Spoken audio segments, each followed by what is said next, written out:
할렐루야.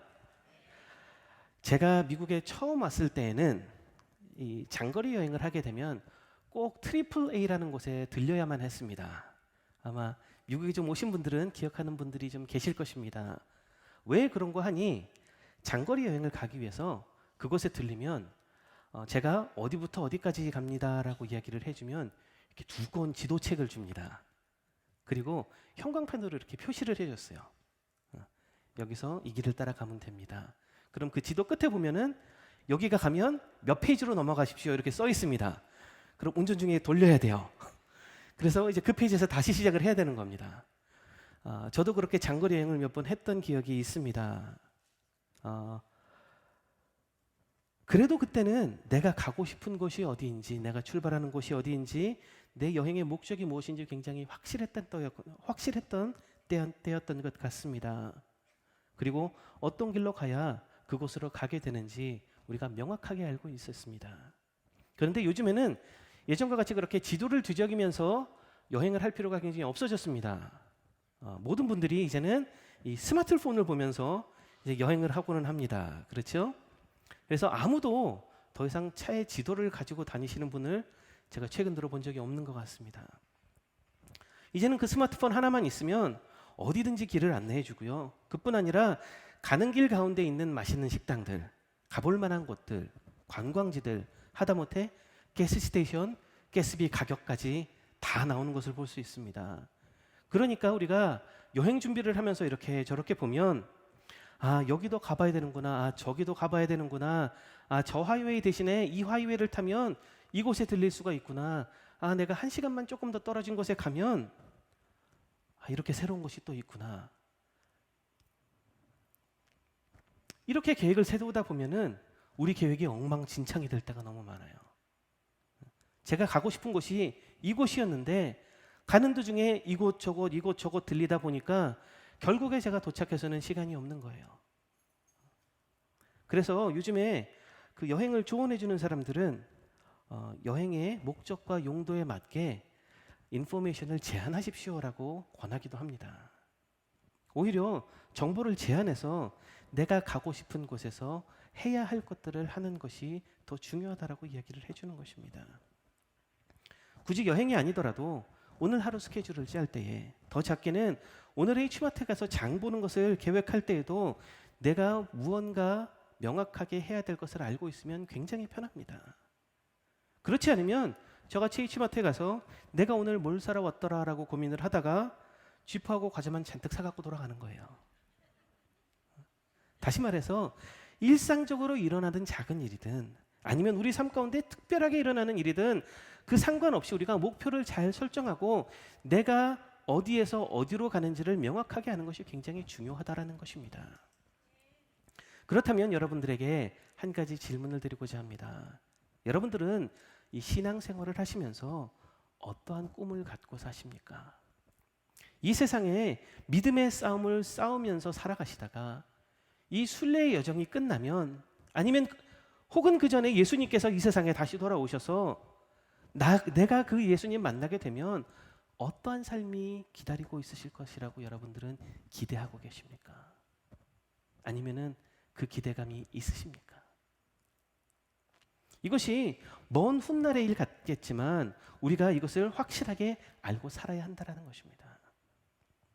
그냥 그곳이 좋은 곳, 갸우뚱. 우리는 이런 경우가 너무 많다라는 것이에요. 이렇게 알고 있으니까 우리는 우리에게 강한 천국의 소망이 없다라는 것을 발견하고는 한다는 것입니다. 그냥 지옥 가느니 천국이 조금 더 낫겠지, 이렇게 생각하면서 무슨 꼭 보험 들어놓듯이 내 마음의 안정을 위해서 혹시 모를 진짜 하나님께서 계실 경우를 대비해서 우리는 천국에 가고 싶어 한다는 거예요. 그러니까 우리는 천국이 죽으면 가고 싶은 곳이지만 굳이 내 발로 빨리 가고 싶지는 않은 겁니다. 그러니까 교회에서 예배가 있다고 하면은 와서 참석을 하지만 동시에 이 세상에 내 일, 내 학업, 내 비즈니스에 전력 투구하면서 살아가는 거예요. 이 땅에서도 잘 살아야 하니까, 이것도 중요하니까, 이것도 내 손에서 놓을 수 없으니까. 우리가 일단 이 세상에서 누릴 수 있는 건 모두 다 누리고 그리고 나서 생각하는 것이 천국이라는 겁니다. 정말 안타까운 일이죠. 그렇기 때문에 우리의 신앙생활 가운데 우리가 정말 어디로 내가 가고 있는지를 아는 것은 굉장히 중요하다라는 것입니다. 그리고 그것을 알고 신앙생활을 하는 것과 하지 않는 것은 굉장히 크나큰 차이가 있다라는 것입니다. 너무나 많은 크리스천들이 구원에 초점을 맞추고 살아갑니다. 물론 중요합니다. 하지만 너무나 많은 사람들이 구원이 나의 목표라고 설정을 하고 살아간다는 것입니다. 그래서 구원을 받으면 우리는 모든 것이 끝났다라고 생각해요. 어쩌면 그것이 오늘날을 살아가고 있는 우리 크리스천의 문제가 아닐까 싶습니다. 그러면 목사님, 구원 말고 또 무엇이 있습니까? 아마 이 질문이 드실 겁니다. 그렇죠? 그렇죠? 전혀 안 그러신 것 같아요. 오늘 우리 본문을 통하여서 우리가 무엇을 기대하고 무엇을 사모하고 어떻게 준비하면서 살아가야 하는지 우리가 나누어 봤으면 좋겠습니다. 오늘 이 본문의 저자는 오늘 본문을 통해서 우리에게 안식에 들어가야 된다라고 권면을 하고 있습니다. 11절의 성경 구절을 읽었는데요. 이 가운데 안식이라는 단어가 8번이 나옵니다. 그리고 이 안식을 암시하는 문장이 3번이나 나오는 것을 보아서는 분명히 오늘 본문에서는 무엇이 제일 중요한 것이죠? 안식이 중요한 겁니다. 감사합니다. 더 자세히 말하자면 하나님의 안식에 들어가는 것을 정말 중요하게 반복하고 있다라는 얘기입니다. 사랑하는 여러분, 그렇다면 안식이 무엇입니까? 여러분들은 안식이 무엇이라고 생각하세요? 어떤 것이 가장 먼저 떠오르세요? 쉬는 것? 안식일? 주일? 아마 다 비슷한 생각일 것 같습니다. 혹 어떤 분은 10계명의 4번째 계명, 안식일을 거룩히 지키라는 말씀을 지금 떠올리셨을지도 모르겠습니다. 그래서 우리가 이 이야기를 더 끌고 나가기 전에 이 안식의 정의를 내는 것이 굉장히 중요한 것 같습니다. 제가 4절로 가보겠습니다. 4절에서는 하나님께서 세상을 6일간 만드시고 7째 날 쉬셨던 것을 우리에게 상기시켜주고 있습니다. 그리고는 그 안식에 참여한 것을 말씀하셨다는 것입니다. 그리고 또 10계명의 4계명도 여기에서 기인하는 것입니다. 우리가 고대 농경 사회를 보면 하루를 쉰다라는 것은 정말 큰 믿음을 필요로 한다는 것을 알 수 있습니다. 그리고 지금도 마찬가지예요.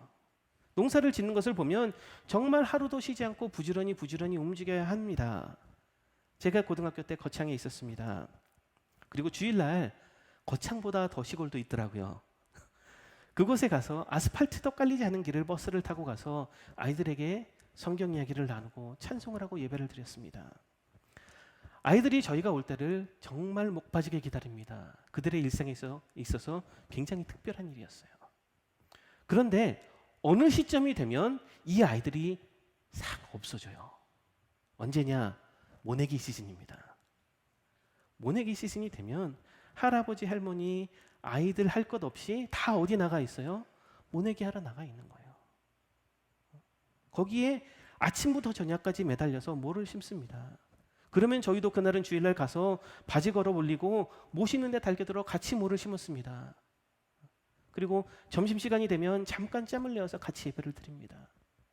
모가 커가면 잡초를 뽑아야 돼요. 잡초는 주일날 자라지 않습니다. 아니에요, 자라요. 주일날도 나가서 잡초를 뽑아줘야 돼요.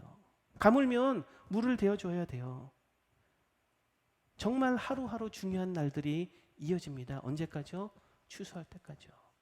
추수할 때 되면 아이들, 어른들 할 것 없이 다 나가서 추수하는 데 도와야 해요. 이것은 정말 하루하루가 중요하게 그들의 생계가 직접적으로 달린 일이었어요. 이 말씀을 받아드는 오늘 우리도 사실은 굉장히 똑같습니다. 현대사회도 쉽지 않아요. 일이 얼마나 많습니까? 얼마나 바쁩니까? 공부할 것이 얼마나 많습니까? 특히 주일 얼마나 돈이 잘 벌립니까? 가족이랑 할 것도 많고요. 운동도 해야 되고요. 집안일도 장난이 아닙니다. 맞아요. 정말 맞는데 그런데 하나님께서는 별다른 이유도 없이 그 중요한 하루를 우리에게 쉬라고 말씀하고 계신 거예요. 왜? 본인이 쉬셨으니까. 그래서 우리 안에 드는 질문이 이겁니다. 하나님 왜요? 왜요 하나님? 하지만 이 오늘의 이 안식에 대한 이야기는 단지 주일날 쉬는 것보다 훨씬 더 큰 의미를 내포하고 있습니다. 정말 밑도 끝도 없이 하나님께서 내가 오늘 쉬었으니 너희도 쉬어라, 이것이 아니라는 거예요. 일주일에 하루를 쉬면 너희 몸에 좋단다, 이것이 아니라는 겁니다. 하루를 온전히 주님 앞에 바치는 가운데에 나의 욕심과 나의 불안과 이 땅의 것들을 위한 모든 계산과 생각을 내려놓고 하나님만 만나고 하나님과 동행하는 시간을 하나님은 꿈꾸고 계신 것입니다.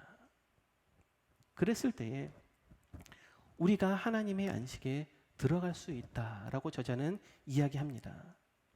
하나님께서 태초에 이 모범을 보여주셨어요. 그렇죠?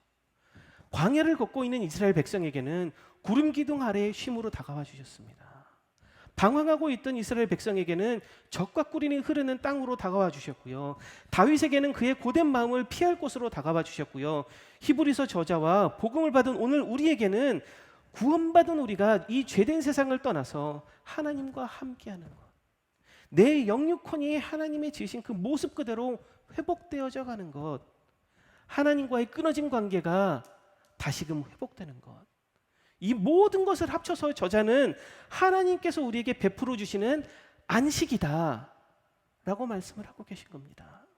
그렇기 때문에 우리에게 안식에 들어가라라고 얘기를 하고 계실 때에는 복음을 듣고 구원을 받고 우리가 이 세상의 염려와 근심에서 벗어나서 오로지 하나님의 통치하심과 인도하심 가운데에 나가라라고 이야기하는 거예요. 하나님의 나라에 들어가서 하나님의 완전하신 보호하심 아래에 있는 그 상태를 안식이라고 이야기하는 것입니다. 어쩌면 하나님께서는 아담과 이브와 함께 너무나 행복했던 그 에덴 동산을 추억하시면서 우리와 또 다른 에덴을 꿈꾸고 계신 것인지도 모르겠습니다. 타락해서 이제는 세상 가운데서 유리하며 사는 우리들에게 사단이 우는 사자와 같이 우리를 삼키려고 우리의 삶을 엿보고 시험하고 유혹하고 있는 가운데에, 이 세상의 많은 유혹 가운데에 방황하고 있는 우리들에게 이제는 태초의 에덴의 꿈을 영원한 안식이라는 단어를 통해서 우리에게 다가오고 계시다라는 것입니다. 그렇기 때문에 오늘 본문에서 언급하고 있는 안식이라는 단어의 저변에는 하나님의 은혜와 사랑, 그리고 구원의 역사가 살아 숨쉬고 있는 것입니다. 하나님께서 우리가 이제부터 어떻게 영원히 살아가고 싶으신지에 대한 마음이 녹아 있는 것입니다. 그리고 우리에게는 그 안식을 위하여 하나님에 대한 완전한 신뢰와 믿음, 그리고 순종하는 마음, 이것을 기대하고 계시다는 것입니다. 그렇다면 우리가 꼭 죽어야만 그 안식을 얻을 수 있는 것입니까? 아니에요. 물론 우리가 죽어서 천국에 가면 네 하나님, 네 맞습니다, 하나님 나라에 들어가는 거예요. 그 영원한 안식을 같이 누릴 수 있겠죠. 하지만 이 땅을 살아가는 중에도 하나님의 복음을 듣고 믿어서 구원은 받은 자로서 하나님의 말씀에 온전히 순종하여 오늘을 살아간다면 우리는 이날 이 시간 또한 하나님의 안식에 동참하는 길을 살아가는 것이라는 것입니다. 믿으십니까? 모세는 그 안식에 있었던 사람입니다. 그래서 그 광야의 고난 속에서도 만나와 메추라기로 솟아나는 샘물들 가운데 하나님의 나라를 살았던 거예요. 여호수아는 그 전쟁 가운데에서도 하나님 안에서 담대할 수 있었던 것입니다. 다윗은 그 굴곡 많은 삶의 여정 가운데에서 하나님을 찬양할 수 있었던 것입니다. 하나님이 통치하시는 나라, 하나님의 주권으로 살아가는 삶, 그 안에는 세상의 고뇌도 고통도 고민도 아픔도 하다못해 내가 사는 것도 죽는 것도 중요하지 않아지는 것입니다. 하나님의 안식, 사랑, 은혜만이 존재한다라는 것입니다. 다시 말해서 안식이라는 것은 우리가 죄에서 벗어난 상태, 세상의 모든 고뇌에서 벗어난 상태, 이 땅의 모든 것을 떠나서 하나님의 주권, 하나님의 말씀 안에서 거하는 상태, 하나님께서 나와 태초에 갖기 원하셨던 그 관계를 가지고 살아가는 그 회복된 상태를 이야기한다는 것입니다. 하나님의 주권 안에 있다면 그 절대적인 주권 안에 있다면 우리는 그 천국, 그 하나님의 나라를 사는 사람들인 것입니다. 그것이 우리가 죽어서이든 살아서이든 이곳에서든 저 밖에서든 다 똑같다라는 것입니다. 그렇기 때문에 이 안식은 어떻게 보면 우리 믿음의 최종 목적지라고도 볼 수 있을 것입니다. 지난 월요일 황영 집사님께서 계신 병원을 김현 목사님을 따라서 다녀왔습니다.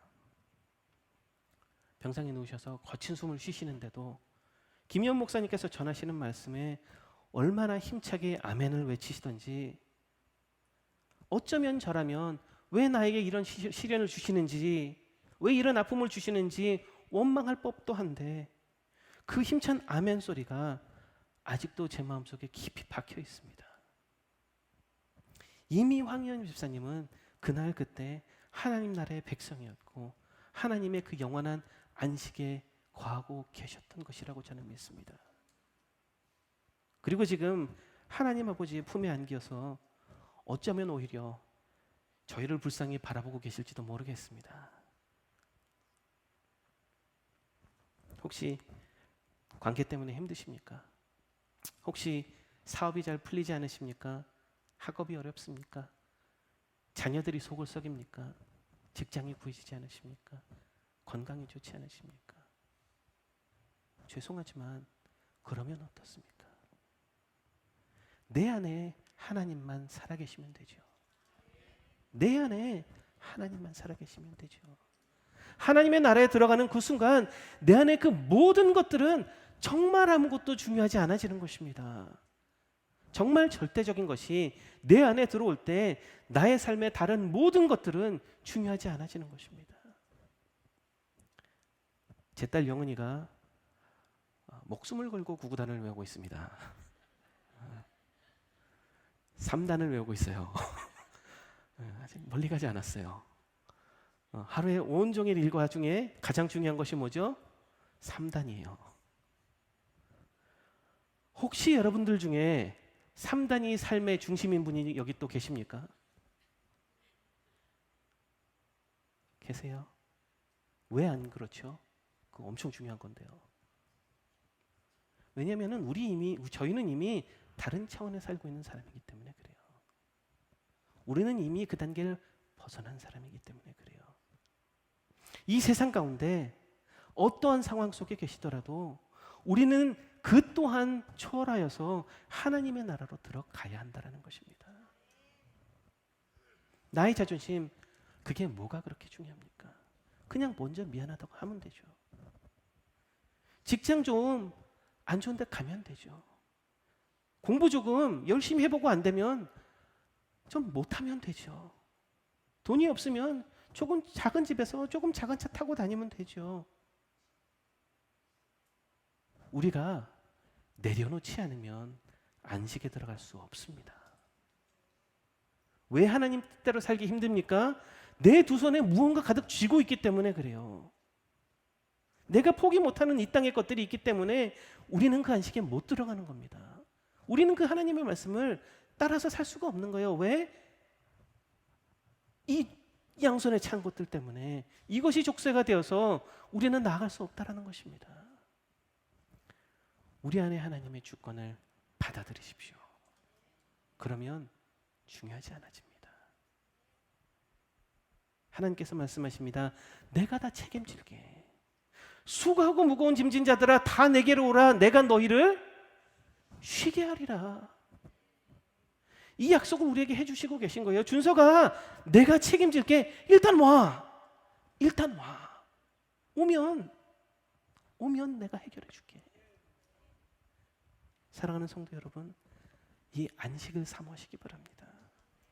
이 영원한 안식을 사모하시기 바랍니다. 그 하나님의 나라를 기대하시기 바랍니다. 그러면서 저자는 우리에게 이러한 안식이 이미 우리에게 약속되어 있음을 이야기해 줍니다. 하지만 안식이 우리에게 제공된 것과 그것을 우리가 나의 것으로 만드는 것과는 굉장히 큰 차이가 있습니다. 식당에 가면 온갖 맛있는 음식들이 있습니다. 하지만 그곳으로 여러분들은 만족하세요? 아니에요. 그 자리에 앉아서 그 값을 지불하고 그 음식을 시켜서 맛있게 먹어야 그것이 제 몸에 양분도 되고 에너지도 되고 보시다시피 살도 되고 그러는 거예요. 그것을 먹지 않으면 아무 의미가 없는 겁니다. 문제는 뭐예요? 나의 것으로 만들어야 되는 거예요. 하나님께서 우리를 위해서 이러한 하나님의 나라, 이러한 영원한 안식 준비를 해 놓으셨어요. 믿으십니까? 아멘? 그것으로 만족하세요? 아니요, 여기서 나는 아멘 하면 안 돼요. 왜냐면은 내가 들어가서 하나님과 알콩달콩 살아야 하는 거예요. 있어서 중요한 게 아니라 내가 살아야 중요한 겁니다. 내가 그 밖에 있으면 하나도 중요한 게 아니에요. 그래서 오늘 본문은 누차 반복해서 하나님의 안식에 들어가라라고 권면하고 있는 겁니다. 1절은 이렇게 시작합니다. 우리는 두려워할지니 그의 안식에 들어갈 약속이 남아있을지라도 너희 중에는 혹 이르지 못할 자가 있을까 함이라. 오늘 히브리서 저자는 우리 중에 하나님의 안식에 들어갈 약속이 있음에도 불구하고 그 안식에 들어가지 못할 사람이 있다고 우리에게 이야기해주고 있는 것입니다. 걱정하고 있는 거예요. 무엇이 문제죠? 2절 후반부는 이렇게 이야기합니다. 듣는 자가 믿음과 결부시키지 아니함이라. 3절 초반부는 다시 이렇게 얘기합니다. 이미 믿는 우리들은 저 안식에 들어가는도다. 정리해서 이야기하자면 이렇습니다. 하나님의 그 안식에 믿는 우리는 들어가고 믿지 않는 자들은 하나님이 주시는 안식에 이미 약속이 선포되어 있음에도 불구하고 들어가지 못하는 사람들이 있을 것이다라는 이야기예요. 들어가는 자와 들어가지 못하는 자가 있을 거라는 이야기입니다. 말씀이 심각해졌으니 조금 더 강하게 가보겠습니다. 2절 초반에는 뭐라고 이야기합니까? 그 안식에 들어가지 못하는 자에 대해서 이렇게 이야기합니다. 그들과 같이 우리도 복음 전함을 받은 자이나. 무슨 이야기죠? 지금 이 저자가 경고하고 있는 것은 교회 안 다니는 사람을 놓고 이야기하는 것이 아니에요. 그가 경고하고 있는 것은 교회를 다니고 있는 우리를 놓고 말하고 있는 것입니다. 지금 이 자리에 같이 앉아있는 우리들 중에서 우리 중에 안식에 들어가지 못할 사람들이 있을까 봐 나는 정말 두렵다. 이 경고를 하고 있는 것입니다. 다시 말해서 죄송하지만 우리 안에 가짜가 있을 수 있다는 것이에요. 우리 세미교회는 그런 분이 없을 줄 믿습니다. 그런데 정말 담이 있는 것 같이 보였는데 그게 아닐 수 있다는 거예요. 우리 다 같이 수박인 줄 알았는데 호박에 줄 거는 분이 계시더라는 겁니다. 제가 차를 타고 다니면서 유명한 목사님 설교 말씀을 듣고는 합니다. 물론 안 듣는 것보단 낫겠죠. 하지만 제가 그 설교들을 듣는다고 해서 다음 설교를 그렇게 할 수 있을지는 확실하지 않잖아요. 들었다고 그것이 다 내게 되면 얼마나 좋겠습니까? 보았다고 다 내 것이 되면 얼마나 좋겠습니까? 그렇게 하면은 서울대 못 가본 분이 어디 계시겠어요? 그러면 하버드도 아무 때나 마음 먹으면 들어갈 수 있어요. 거기 공부를 못하고 거기서 졸업을 못하는 것뿐이지 들어가 보는 거야. 그냥 거기까지 차 타고 가면 되는 거잖아요. 그 관점에서 본다면 우리가 하버드가 가기 귀찮아 안 가는 사람들이지 못 가는 사람들은 아닙니다. 하지만 그렇게 한다고 해서 우리가 하버드 학생이 되는 것도 아니고 하버드 출신 졸업생이 되는 것도 아니에요. 그냥 하버드를 지나가 본 행인 37일 뿐입니다. 그거는 내가 아니라는 거예요. 제가 이렇게 열내서 이야기하지만 여러분들 사실 모두 다 잘 알고 계신 이야기잖아요. 그렇죠? 그런데 왜 그런지 우리는 다 저를 포함해서 유독 복음에 대해서는 너무나 관대하게 생각한다는 거예요. 사랑의 하나님이 설마 나를 내치겠어? 이런 생각일 겁니다. 복음이란 것 한번 들어봤을 뿐인데 공감도 가고 좋은 이야기인 것 같기도 하고 교회 나와보니 사람도 나쁘지 않고 가끔 운동도 같이 할 수 있고 비즈니스도 도움되는 것 같아서 그 교회에 정착하고 크리스찬 이름으로 살아가다 보니까 그렇게 흘러가는 인생이 되었더라는 거예요. 그렇게 교회 생활을 오래 하다 보니까 집사도 시켜주고 사역도 하게 되고 봉사도 하다 보니까 내 안에 정말 진정한 회개도 없었음에도 불구하고, 예수님을 개인적으로 만나지 않았음에도 불구하고, 영접한 적이 없음에도 불구하고, 설마 저 사람도 구원받았다는데 내가 못 받았겠어, 이 생각이 자연스럽게 들어온다라는 거예요. 그래서 어쩌면 차라리 저희같이 교회 오래 다닌 사람이 더 위험할 수도 있다라는 이야기입니다. 그래서 오늘 이 히브리서의 저자는 오히려 그런 저 같은 사람들이 위험하다고 경고해주고 있는 거예요. 영원한 안식에 대해서 하나님께서 약속도 하셨고 복음도 우리 모두에게 주어졌고 우리 모두가 다 듣고 받았는데 영원한 안식에 이르지 못할 사람들이 있다라고 경고해 주는 거예요.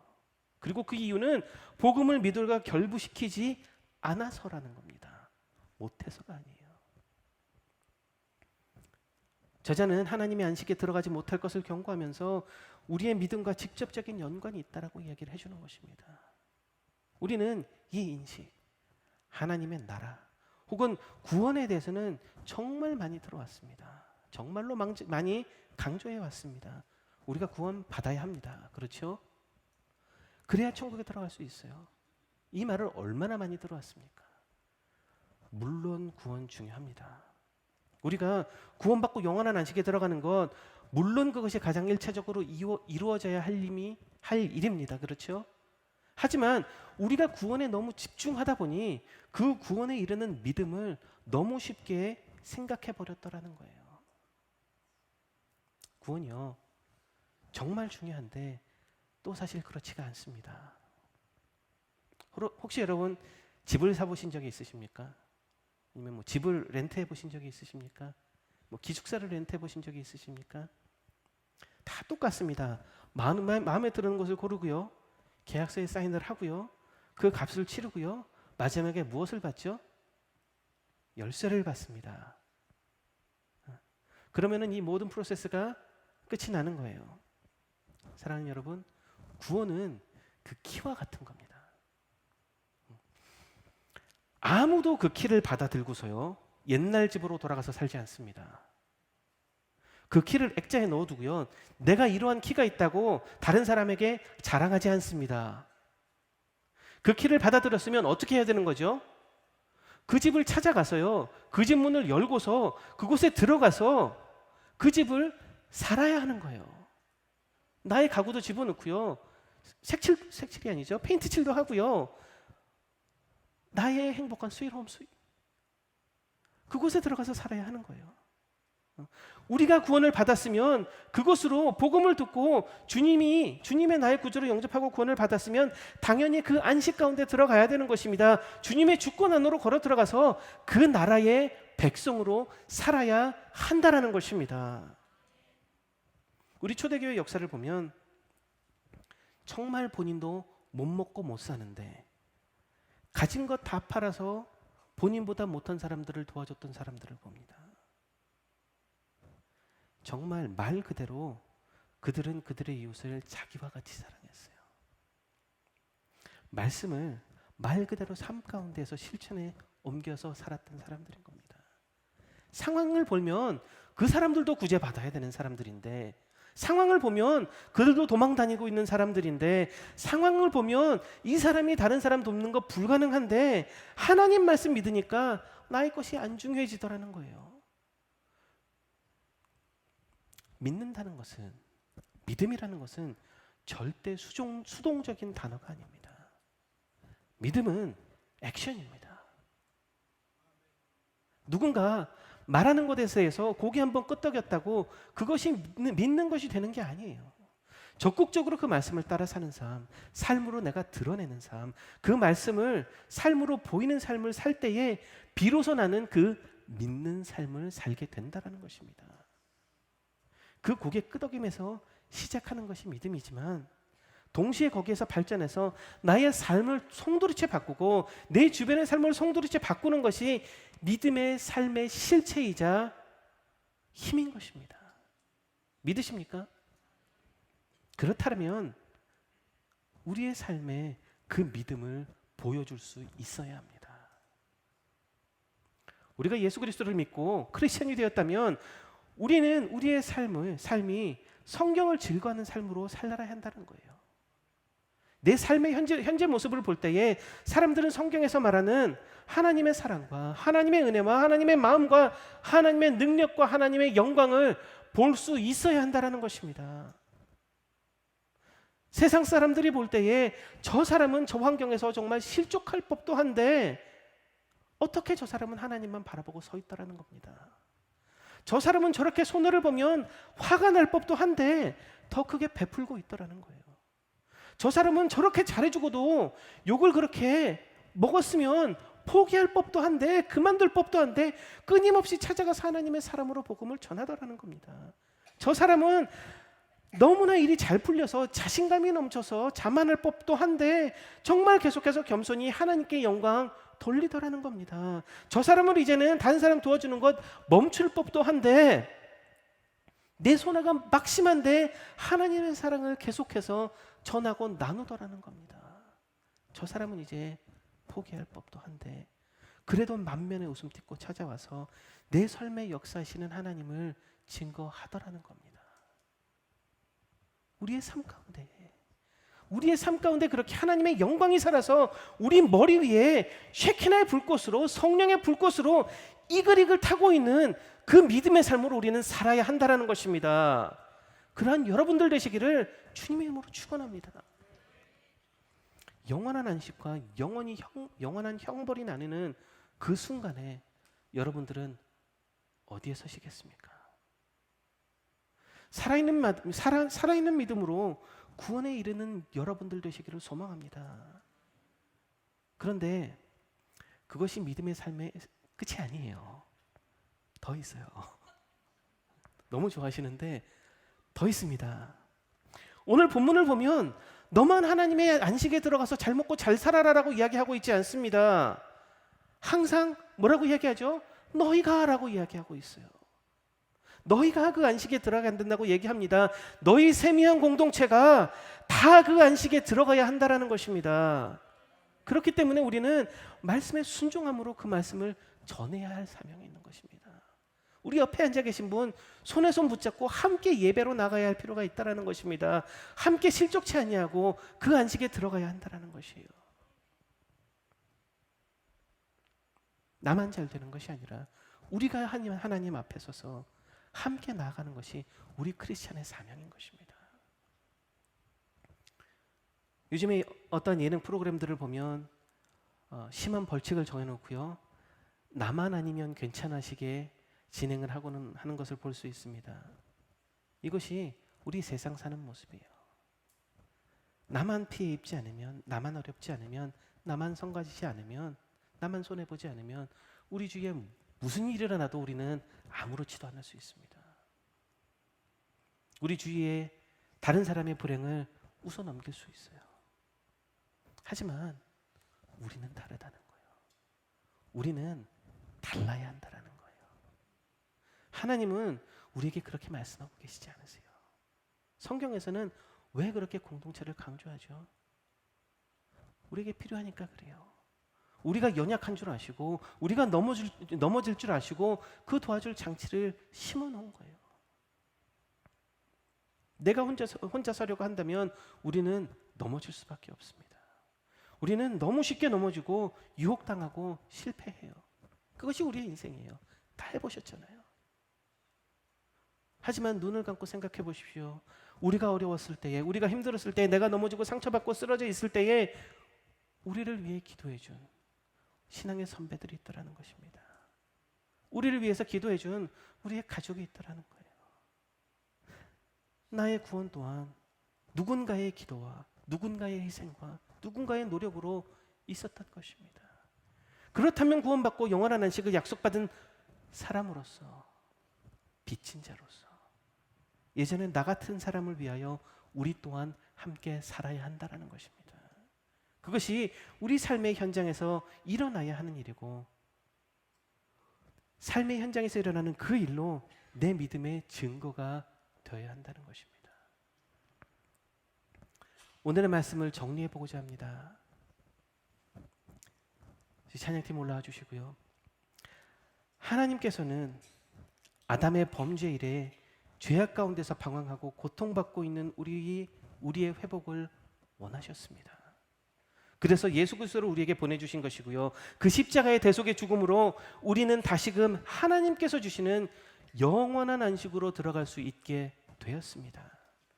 그리고 하나님께서는 오늘 우리를 향해서 손 내밀어 주십니다. 내 안식으로 들어오라. 이제는 우리는 하나님께서 주신 그 복음을 붙잡으면 됩니다. 우리에게 말씀하신 그 말씀을 믿고 살아내면 됩니다. 하나님과의 관계를 회복하고 주님의 주권을 인정하고 우리 안에 주신 그 말씀을 온전히 내 삶에서 이뤄내면 됩니다. 이제는 하나님 나라에서 영원한 안식을 우리 다 함께 누리는 세미안의 모든 권속들 되시기를 주님의 이름으로 축원합니다. 우리 시간 함께 기도했으면 좋겠습니다. 가장 먼저 나를 돌아보기 원합니다. 구원 받으셨습니까? 혹시라도 그렇지 않다면, 혹시라도 하나님과 풀어야 할 문제가 있다면 이 시간 나와 자복하시고 회개하시고 하나님께 도움을 청하시기를 바랍니다. 하나님께서는 여러분들의 그 기도를 오늘 이 시간 다 들어주실 것입니다. 그래서 하나님, 예수님을 우리에게 보내주신 거예요. 오늘 이 시간 하나님을 다시 만나시기 바랍니다. 하나님과의 관계가 끊어졌다면 그 관계를 회복하시기를 바랍니다. 기도로 나가시고 주여, 우리가 주님께 나아갈 때에 주님 저희를 붙잡아 주시옵소서, 회복시켜 주시옵소서, 그 관계로 나아갈 수 있게 해 주시옵소서. 영원한 안식 그곳으로 나아가기 원합니다. 그곳으로 하나님 나아갈 수 있도록 저희를 붙잡아 주시옵소서. 함께 기도하도록 하겠습니다. 주여, 하나님 아버지 참으로 감사를 드립니다. 하나님, 이 하나님 아버지 악한 나를, 이 불쌍한 나를 위하여서 주님 예수님을 보내주시고 하나님 저희를 회복시켜 주시고 이렇게 하나님 저희에게 다가와 주신 참으로 감사를 드립니다. 하나님, 이 시간 하나님 저희의 죄를 가지고 주님 앞에 나아갑니다. 주여, 주님 저희를 불쌍히 여겨주시고 저희의 이 모습 이대로 하나님 아버지 받아주시옵소서. 하나님 저희가 기도하옵기는 오늘 이 시간 저희의 죄를 하나님 아버지 앞에 주님 하나님의 십자가의 밖으로 나아갈 때에 하나님 아버지 그 양의 하나님 아버지 불같이 깨끗하게 해주시고 하나님 아버지 그 죄를 하나님 아버지 하나도 남겨두지 아니하고 하나님 아버지 소멸시켜 주시고 이제는 하나님 아버지 주님의 그 영원한 안식 속에 들어갈 수 있는 저희가 될 수 있도록 주님 인도하여 주시옵소서. 저희의 두 손에 갖고 있는 하나님 아버지 이 모든 것들, 이 죄악들, 욕심들, 하나님 아버지 저희가 갖고 있는 유혹들 하나님 아버지 주님 앞에 내려놓습니다. 이제 모든 것 하나님 아버지 앞에 내려놓고 하나님 아버지 나아가오니 주님 아버지 이것들을 하나님 저희의 삶에서 제하여 주시고 이제는 온전히 주님의 말씀으로 살 수 있는 저희 될 수 있도록 주님 붙잡아 주시옵소서. 하나님 아버지 이제는 저희 삶 가운데에 오로지 주님의 말씀, 오로지 주님의 이름, 오로지 주님의 영광을 위하여 살아갈 수 있는 그 안식 속에 거하고 주님의 나라 안에 거하고 주님의 그 나라의 백성으로 살아갈 수 있는 저희 될 수 있도록 주님 인도하여 주시옵소서. 하나님 아버지 저희 모든 것 내려놓고 나아갑니다. 주님, 이 시간 저희를 만나서 회복시켜 주시고 주님의 것으로 나아갈 수 있는 저희가 될 수 있도록 주님 인도하여 주시옵소서. 저희의 삶의 주인은 주님이심을 하나님 아버지여 믿고 의지하고 나아갑니다.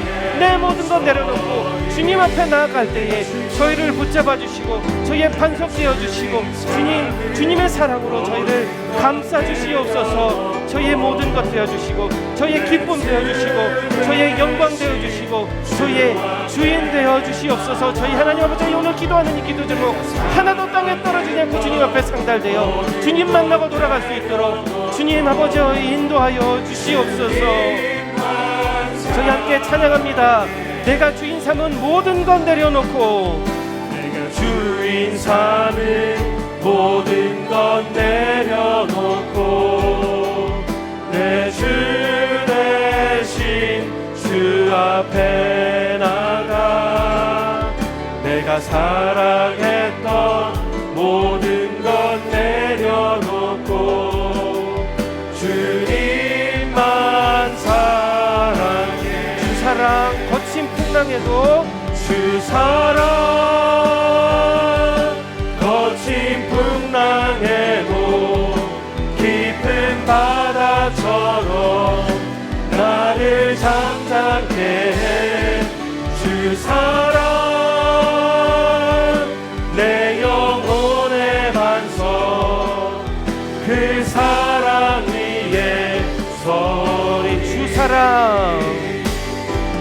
그 사랑